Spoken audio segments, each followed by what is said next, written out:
Been a while since I've done one of these. Hi everyone, and I bought some more records. It's been, probably about almost 2 years since I've actually bought a decent lot. It's just been focusing on other things and family, and got back into playing Magic the Gathering again, so that's taken a bit of time too, though I don't really play it that much.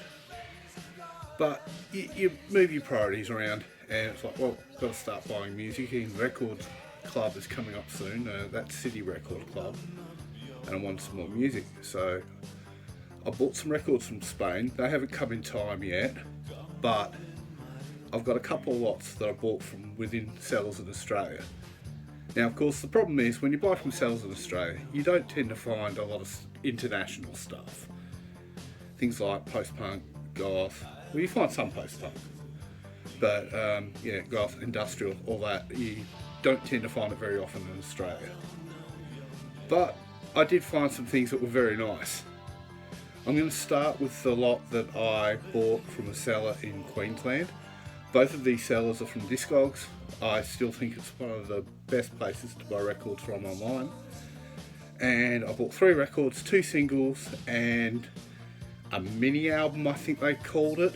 I'll show you them one by one. Right. To start with, the 2 singles I got mainly because I knew my daughter would like them. And the first one is Queen's Another One Bites the Dust, which is a classic in its own right, and I may or may not play it on the day. Second, when my daughter saw this one, she's like, mine! And that's The Animals' House of the Rising Sun, which, classic song in its own right as well. At an adult campus thing, I actually used to sing it. Unfortunately, we never got a recording of me doing it. As the teacher said, you put a really gothic rendition to it, so that was pretty cool, but that was like 20 years ago now. And finally, this was the real find. I was quite surprised because it was like $20. I mean, the record's in good nick, but the cover of it is not so much.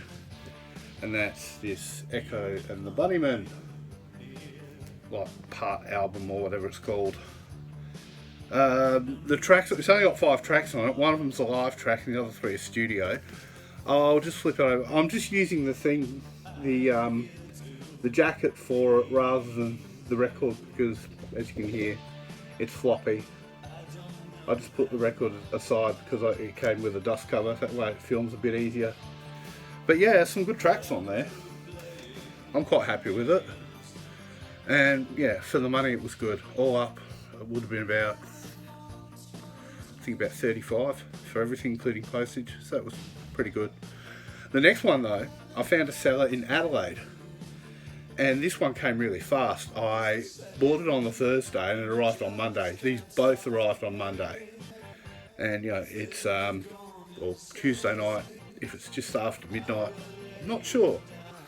Might be now. It'd be Wednesday, but yeah. And this one had a major thing that I've been looking for a while. Not sort of on genre with what I normally do, but it's one of the things I've been expanding into with some of the other things I've been doing. Sorry, the camera's getting a bit shaky, my hands. My arm's getting tired. Anyway, I will start with, we've got Tweet Wolf with Techno Disco. Now, this is one of those ones where it's from Italy. It's even got the stamp for it on the back there. There we go. It's one of those ones where I was just looking for more stuff from the seller to make it worthwhile for the postage, and they were selling, like, you could get 3 12-inch records posted for a certain amount, so I thought, well, I might as well get 3. And there was one main one I really wanted already, and I looked and saw what they had in the others, and I'd never heard it before. When I listened to it, I thought, wow, this is really good. I can actually play it alongside the stuff that I wanted, so that's really good. So I'll probably be using all 3 of these at the record club. Now the second one Look, don't drop it on the floor. Hanover Fist, Razor Garden. There. And the B-sides are basically just a couple of different versions, like the 7-inch version and things like that. And this one's an interesting one actually, because when I listened to it, it reminded me of all bands of The Mission. Just the way it sounds and the way he sings it. And it's technically like a synth pop or new wave type song. But yeah, it should be fun.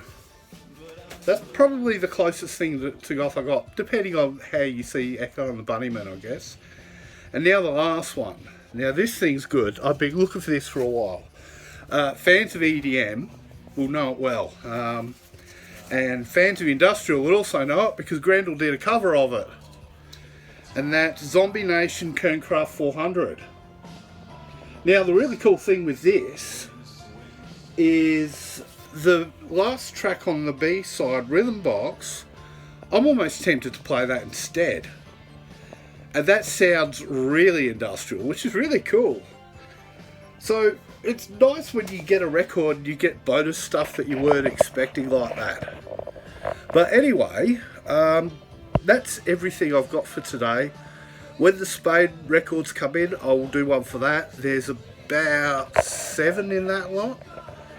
So we'll see how things go as far as other purchases as well.